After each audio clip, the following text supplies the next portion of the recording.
ne hacee. Ati hinduu ne jirta hace ilma hundeessaa galmee jabaa qabda onnee sabaa keessaa.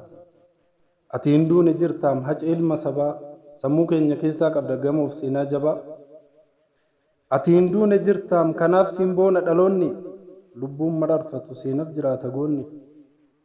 Ati hinduu ne hacee nutuu jiraatti du'e kanaaf lubbuun kees darbee dhugaan kees boolla bu'e. Hundeessaaf guddattuu irraa nuuf dhalattee dirqama oromummaa ba'aa keenya baattee akka taaddee birruutti saba keef jiraatte. Garaa kee filattee hin nyaanne soora gaddaa eenyuun si madaallaa atoo hundumaan adda. Akkuma namuu ragga'u jiraatte saba keeti faayidaanis hin jijjiirre warqees haa ta'u meetii. Bu'aan jijjiiramtee hin awwaalle dhugaa keenya dhugaaf jiraattee dhugaaf duutee nuuf taate fakkeenya.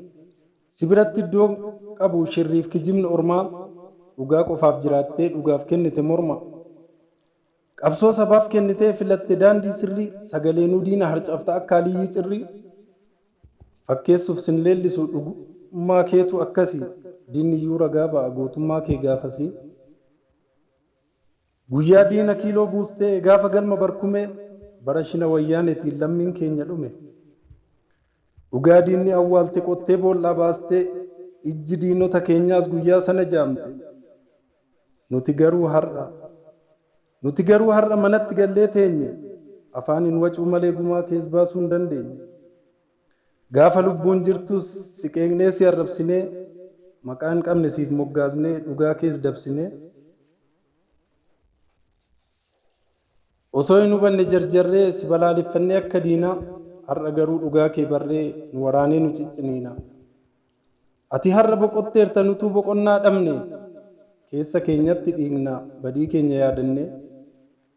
Nutuu simti gumgumee diina keetiif karaa saaqe gaafa beekaaf wallaalaan waa hunda waliin laaqe. Har'as kan boo'u malee kan kumaa kee baasu hin jiru. Badii keenyas ilaaltee nun komatiyyaa turu. Kaleessa goonni yoo du'u gamtaan gumaa baafanna. Har'a karaayyuu wallaallee daandii irraa raafamna. Kun dhugaa kee gurguree faayidaan geeddaratee kun gadda kee miidhamee dhukkubsatee maraatee. Kunis dhugaa kee barbaada ba'ee karaa irratti du'e.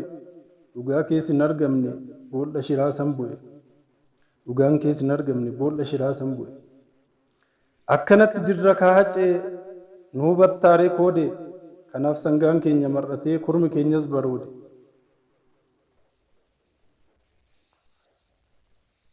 Jaalleewwan kee maal jedhan kana warri nuuf baasan karaa warri seenan isaan faarsu baraatii amma baraa. Warra akkuma keetii filatan ba'aa keenya baachuu irbaata gaddaa diduun filatan biyyoo nyaachuu isinirraa baranne saba ofiif jiraachuu sirraa baranne hacee nutis dhugaaf jiraachuu. Eebbisaaf Uzmaayyoo Yoosefiif maaramee irbuudha ni baasna dhugaa kee awwaalame. Obsi keenyas dhumateera hanga yoomii obsinaa hacee baasuuf gumaa kee waadaa siif haaromsina. Abuubakariif daadhitti akka nun himanne hacee si wayyaa bar nuti jiraatti dhumne. Akkuma karaa nuuf baastee dhiiga keetiin sadarte akkuma sodaa malee diinatti geerarte. Akkuma nuyiif jettee dhamdhamte gidiraa dandeenyu gumaa kee baasna yookaan ni dhufna si bira.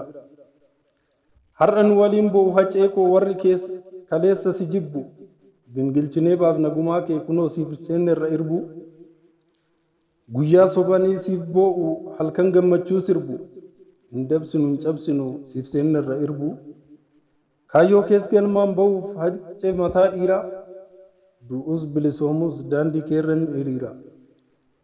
Kaayyoo kees galmaan ga'uuf hacee mataa dhiiraa du'us bilisoomus daandii keerra ni hiriira.